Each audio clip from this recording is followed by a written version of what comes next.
All right, well, let's get back to our top story now. President Cyril Ramaphosa and his French counterpart, Emmanuel Macron, are meeting in Pretoria.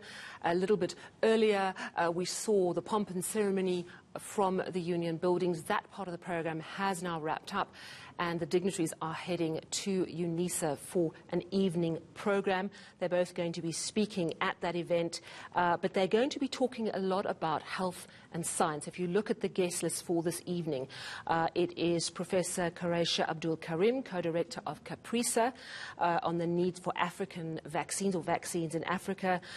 We've got the CEO of the Health Products Regulatory Authority. We've got the CEO of BioVac coming up, Stephen Sard, CEO of Aspen. So there's a lot of people involved in the medical world who are going to be part of this evening program. At this point, I want to bring in eNCA duty editor and Africa expert, Crystal Orderson. Crystal, thank you so much for joining me in studio. It's really interesting what's happening. It's so positive if you listen to the messages. First of all, on the most present crisis, the thing we're all seized with, which is why don't we have more vaccines here in South Africa? This is something that it seems the French president is pledging his assistance on. Absolutely, Sally, and this visit is quite significant. Firstly, it's of course the first visit of the French president to South Africa, one of the first leaders we've seen on our soil since before COVID, and it's the French president. Very powerful. He just hosted several heads of state last week in Paris, and the fact that he's coming here and he's saying, we are willing to help you. It's psychologically and from a pharmaceutical and investment point of view, Sally, it's major, because he's also saying we recognize that you can produce it, we can give you the assistance, and we know that if you do it right, you can assist the rest of the continent. And I think globally, of course, this will help Macron domestically. I mean, he's got an election, that he's fighting, and it also just bolsters his international image. And more importantly, Sally, we must understand historically France's relationship was with Francophone African states, so with Cameroon, with Ivory Coast, with Senegal. He's trying to move away from it, and by being here in South Africa, one of the largest trading partners with France, it sends out, just all sorts of different messages. We are open for business. We recognize South Africa's role in Africa, and we are here to support you. And I think what gives weight to those words is also, he said something really interesting earlier this afternoon. He says, my generation of political leadership is very aware of what we did wrong in Africa as European countries. He's previously been in Rwanda. Tell us a little bit about what exactly he said regarding France's role in the Rwandan genocide, which of course has most recently been shown to be really significant. Absolutely, Sally. So in March, a 600-page report actually commissioned by the French said that because of France's colonial role, they were blindsided and never fully recognized their role in what happened in Rwanda in 1994. President Paul Kagame has been an angry man for years, Sally, and to the extent that since 2006 there's been no diplomatic relationship between France and Rwanda. Secondly, he just changed the official language from France to English and joined the Commonwealth. And he was steadfast. He's like, until we hear you recognize your role in the 1994 genocide, we are not interested. And I think for a lot of African leaders, they were quite shocked by it because Kagame was unrepentant. He's like, until you recognize your role, I'm not interested in a relationship with France, which, France had quite a significant role in Rwanda for many years. And so this visit, I think yesterday, was very significant. So Macron recognized and asked for forgiveness from the Rwandan people. And Kagame was first to say that this is significant. It ushers a whole new relationship. It's a start of a new relationship between the two countries. We can reset the agenda, and they will strengthen diplomatic ties. And so local organizations in Rwanda, Sally, they want something more from Macron.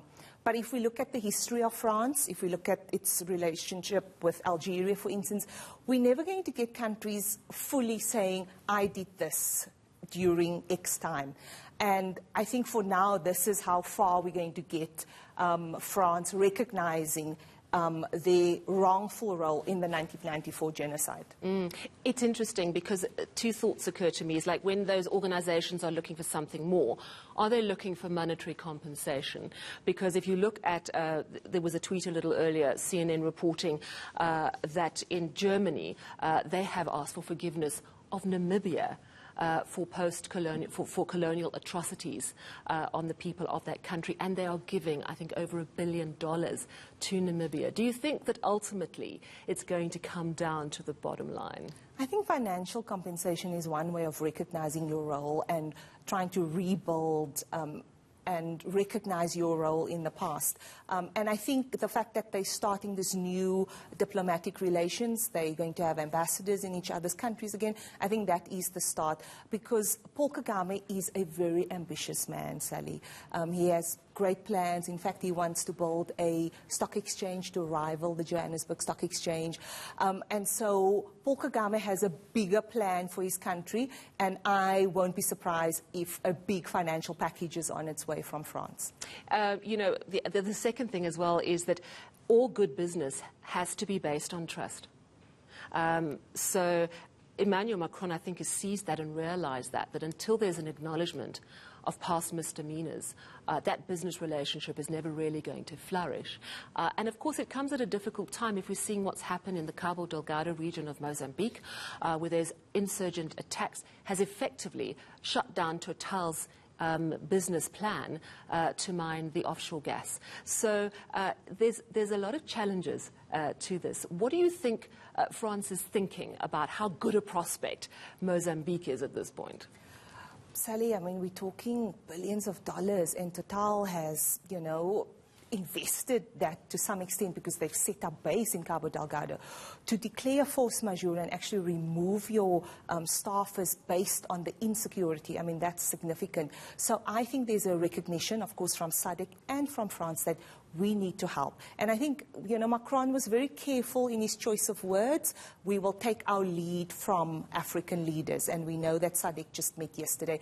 But I think, you know, France's role in Africa and its relationship with its business have always been very close. If we look at Total in Gabon, if we look at different Orange or other companies in Ivory Coast or Senegal, you know, the French are very involved, and they, the business expect their political leaders to come to the table. And there's this term, Sally, called Franc-Afrique, and it was termed in the 1960s, influential African, West African leaders, very close ties with former French leaders. They used to go to Paris for, you know, for their winter shopping, their summer shopping, and that closeness. And so French business ties have been always historically been very close to political leadership, both in Paris and in different West African states. I think in Southern Africa, they know that's not going to work. And so Macron is coming with a different strategy. We can help you. If you need military help, we can assist you. We are there to assist you, but we want you to take a lead, which is very different from its relations in other Francophone states. If we think, for instance, we know Idriss Déby died a few weeks ago. Macron was at the funeral. He sat next to Idriss Déby's son. And this is the close ties militarily in certain parts of West and Central Africa. It's not the same year, and I think he wants to reset that relationship. Yeah, so sort of breaking new ground in English-speaking African countries. And South Africa, of course, is pivotal. You know, the President Ramaphosa was saying South Africa absolutely has capacity to manufacture its own vaccines. We know the factory in Gqeberha, over 1 million Johnson & Johnson doses are already manufactured, waiting to get the green light from a number of regulatory bodies after the mix-up in the USA with the factory around those vaccines. But what will this mean as a next step? You know, we also heard speak of lifting of that, the patent rights over vaccines so that more countries in Africa can actually just go ahead and start producing those vaccines. What comes next after these wonderful talks, after these great commitments, and a real sense perhaps that there is a genuine desire to move closer and to be of assistance from France? I think psychologically for South Africa it's major because we've seen foreign direct investment being, you know, really hard hit by COVID. So I think that's firstly, you know, a big international trading partner saying we're coming to assist you. I think secondly, France recognizes that South Africa, if we get it right here, it's the market that's not just South Africa, it's the continental market. We know what's happening in India at the Serum Institute. They're saying we are not sending any vaccines out. So yesterday we heard from the WHO in Africa, we are in dire need of 20 million doses alone. So France recognizes that role. They also have a big pharmaceutical industry, Sally, so they have that know-how and they have the financial muscle. So they recognize, let's assist South Africa, and if we assist South Africa, it can help the rest of the continent. And very quickly, we're also hearing this new phrase, vaccine sharing, dose sharing. The United States has already committed to share some of its spare doses, and let's hope we see more and more countries do the same. Yes, yesterday Macron announced in Rwanda he's donating 100,000 doses. So who knows, we might get an extra donation from Macron and shortly. We certainly need it. Thank you very much for chatting to us. That was Crystal Orderson. She's our colleague. She's a duty editor here at eNCA, has extensive reporting experience across the continent of Africa. And we will return to this big story as events get underway a little